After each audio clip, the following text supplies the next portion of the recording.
In the replies stuff. I'm glad you reminded me. I got to start following you. Yeah. We start with more of the same. Celtics rout the Mavs by 18 in a game that rarely felt in doubt. Largest first quarter margin in finals history. Wow. Luka had 30 points, 10 rebounds, 4 turnovers, and 1 more assist than Brew, who did not play. Here's Luka after the game. You lose or you win. First to 4, we got to focus on the next game. Does that give you guys confidence, though? Of course. You want me to say we have no confidence? I just want to hear you say it. It's good for our stories. Of course. He's like, I'm going to get mine. I got 30. Did I have 1 assist? Yeah, I got mine. Best margin of victory all time, including the playoffs. Now, if you listen to modern media, they will say that this graphic is flawed because of, I don't know, offensive efficiency or something. But it just is what it is. Beating everybody by 11 and beat the Mavs, which are 5 seeds. So I know it's a little bit of an easy path to the finals, even when you're in the finals. So this is what is so. Before you even, can I just say something? This is what is so irritating about you right now, your tweet, if we have it, Hubs, from last night, where you did the SpongeBob thing. You are the guy, and we can show the tweet at some point. You are the guy, Wilds, who is so publicly, just effusively in love. You cannot stop posting on Instagram how special and unique your significant other is. I've never do that. Wait, but I understand. just wait a moment, please. That's actually, you do that a lot. I think yes, very that is all correct, but wait for it. And then you break up, and 3 weeks later, you're doing it again with someone else. Hey, the heart wants what the heart wants. All of America saw you all year talk about how there was a historically great, unbeatable team. That's true. And it wasn't Boston. In the West. And then all of America saw you during the conference finals have so little confidence in any team, you wouldn't make a pick. Yeah.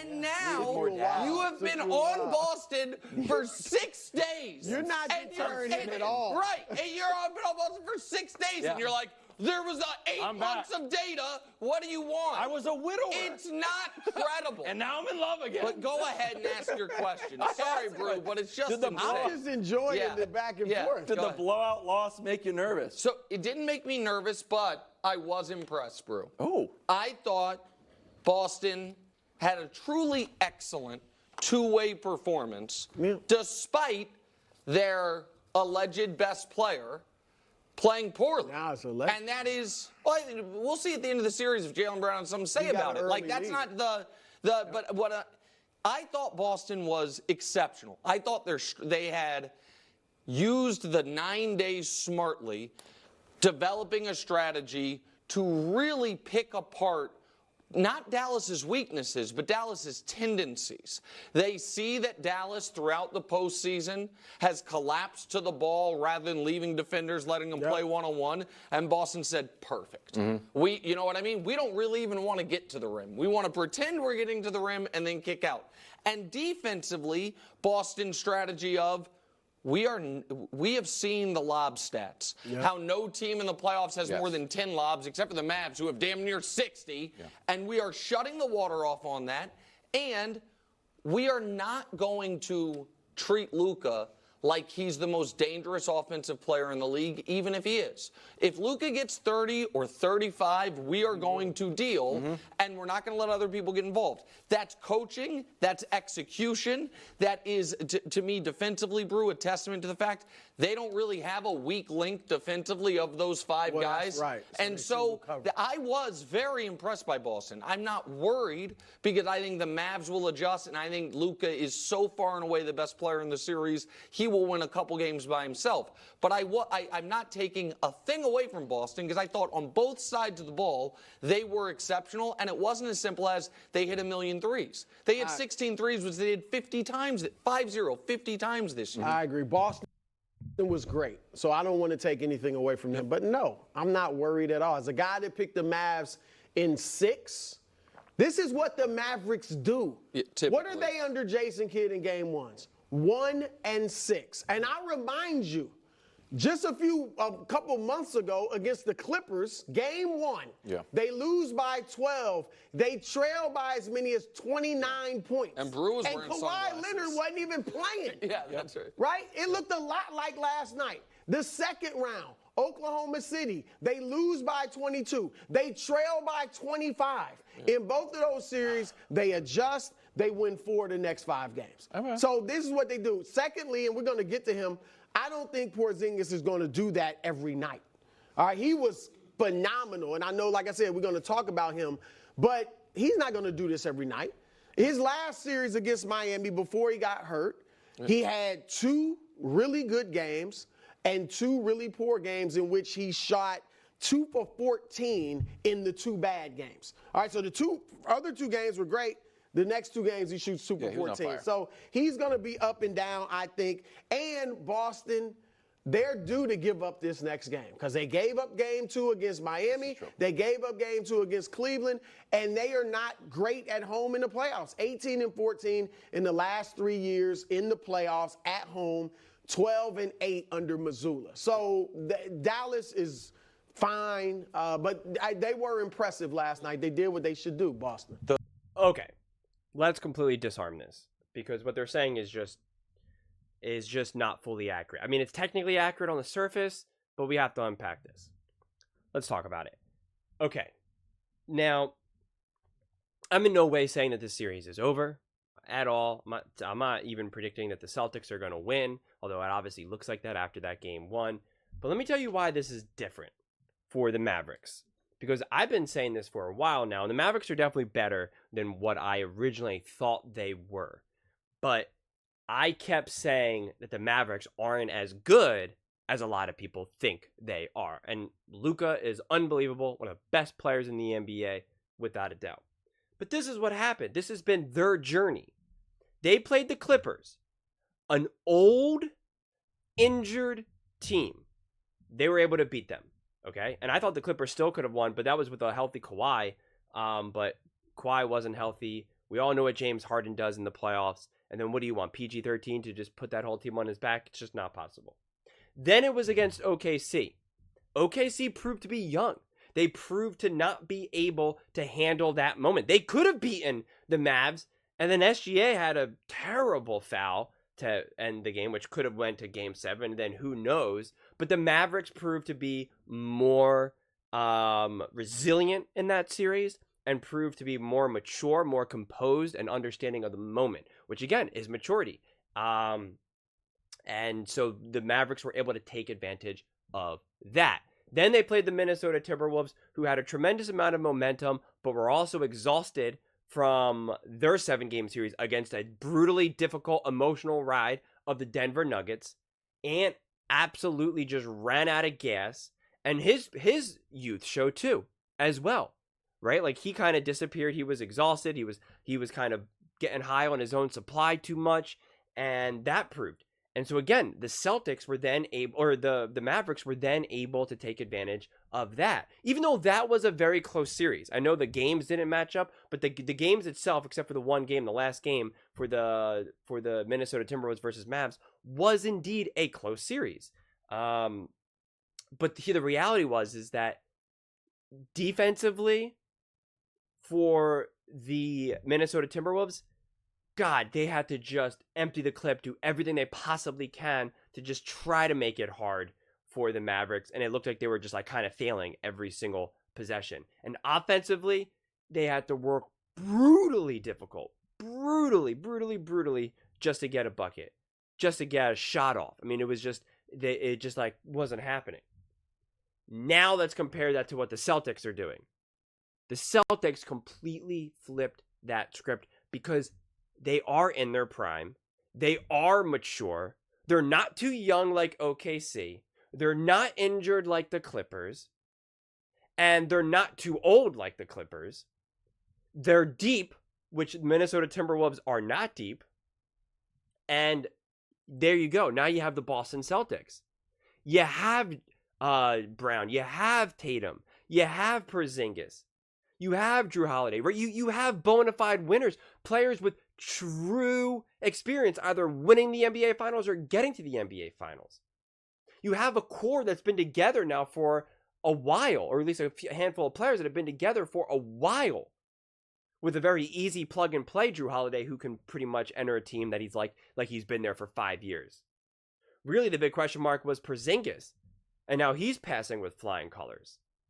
So defensively, they were able to completely contain the Mavs, and offensively, they were able to get any shots they wanted.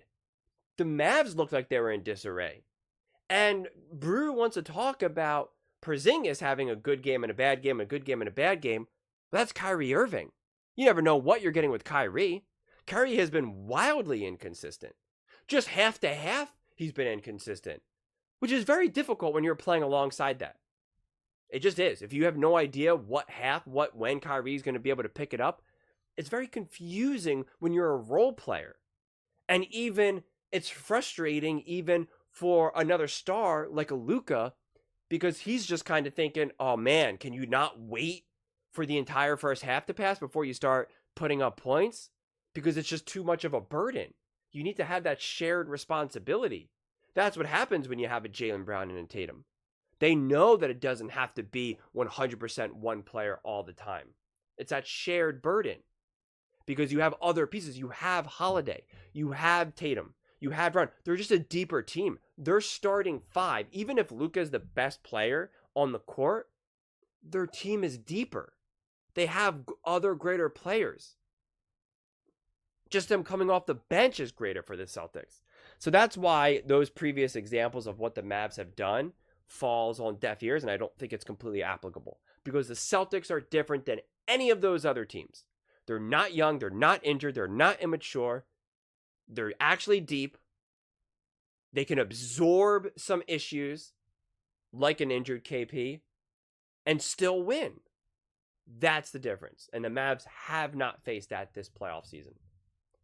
And the media even convinced me for a while that the Celtics were not as good as people believed, that they were only dominating in the weak Eastern Conference, but in the West they don't play as good, that all their dominant wins is just misleading because of the modern NBA and this and that and this and that.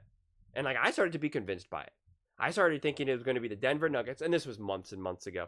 The Denver Nuggets versus the Celtics.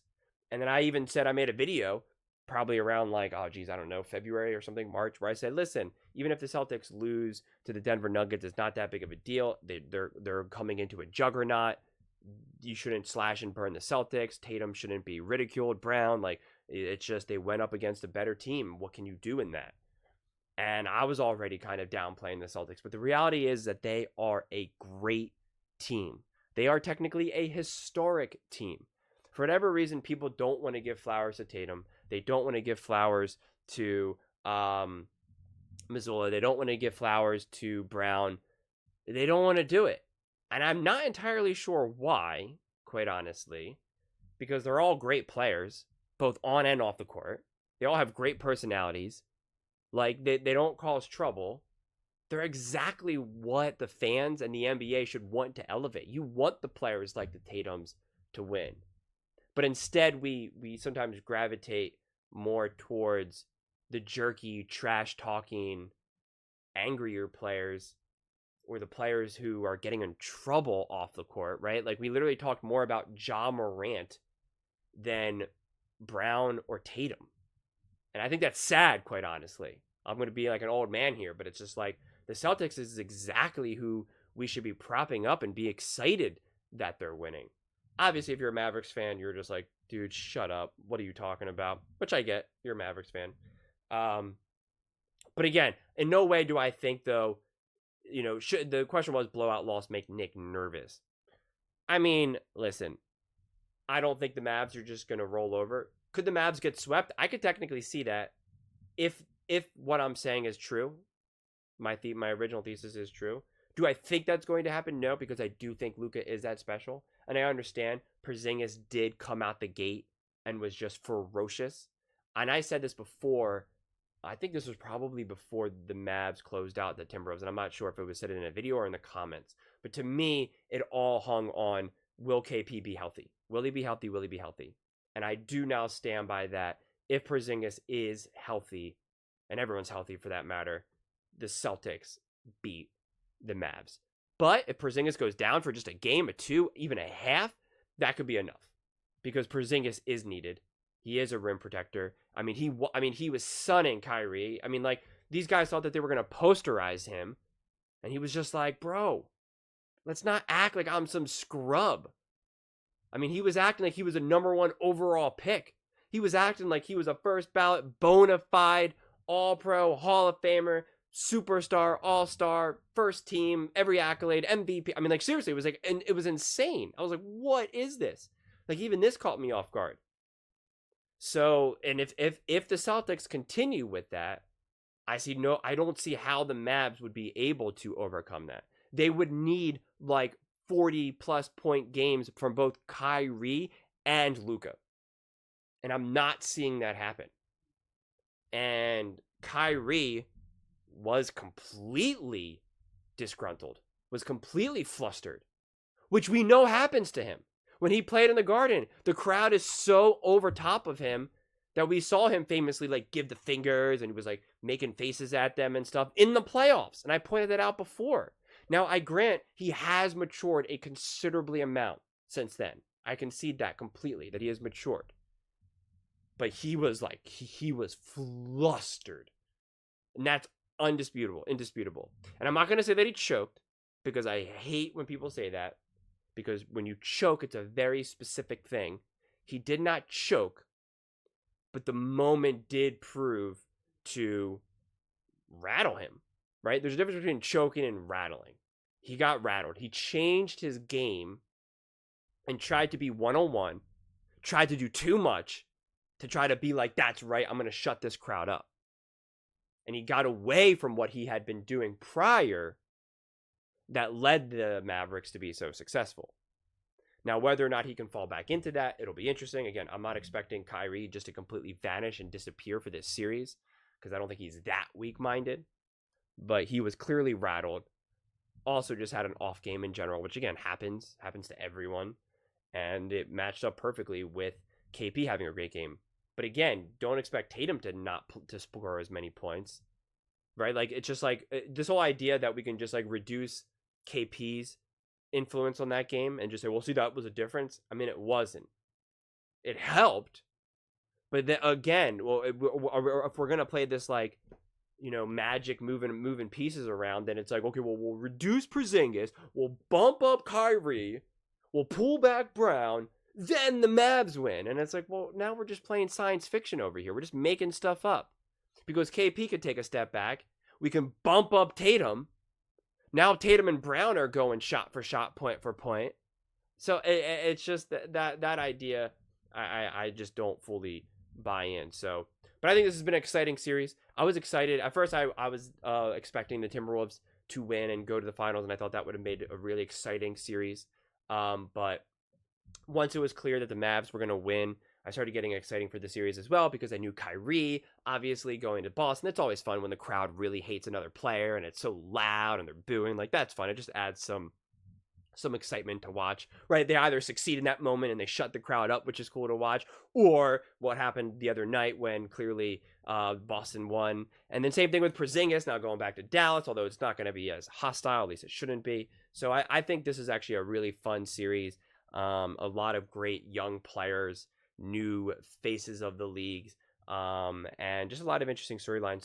So far, this has been really fun and exciting. But yeah, those are just my thoughts. I would absolutely love to hear yours. What do you guys all think?